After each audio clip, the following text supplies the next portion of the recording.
Seluruh pegawai di Badan Diklat Keagamaan Palembang mengikuti pembinaan pegawai dibuka oleh Kepala BDK Palembang Saifuddin, Rabu 19 Maret 2025.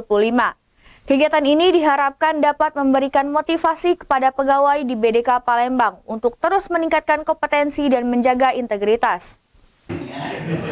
Kegiatan ini dihadiri oleh seluruh pegawai BDK Palembang dan dibuka oleh Kepala BDK Palembang Saifuddin pada Rabu 19 Maret 2025. Sekaligus langsung satu paket lengkap. Dan ini grafiknya luar biasa, masyarakat akhirnya tahu apapun yang dilakukan oleh Balai Diklat Keagamaan Palembang.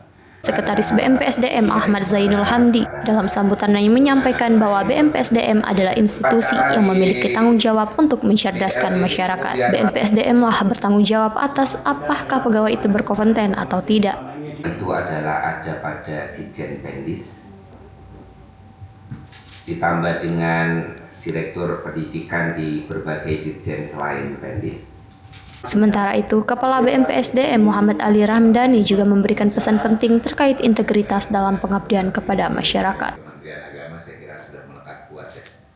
Jadi buat masyarakat umum gitu ya, itu bisa jadi hari Sabtu. Karena mereka waktu luangnya Sabtu, sementara kita di ladang lembur gitu. Kunjungan ini diharapkan dapat memberikan motivasi kepada seluruh pegawai di BDK Palembang untuk terus meningkatkan kompetensi dan menjaga integritas dalam bekerja. Tapi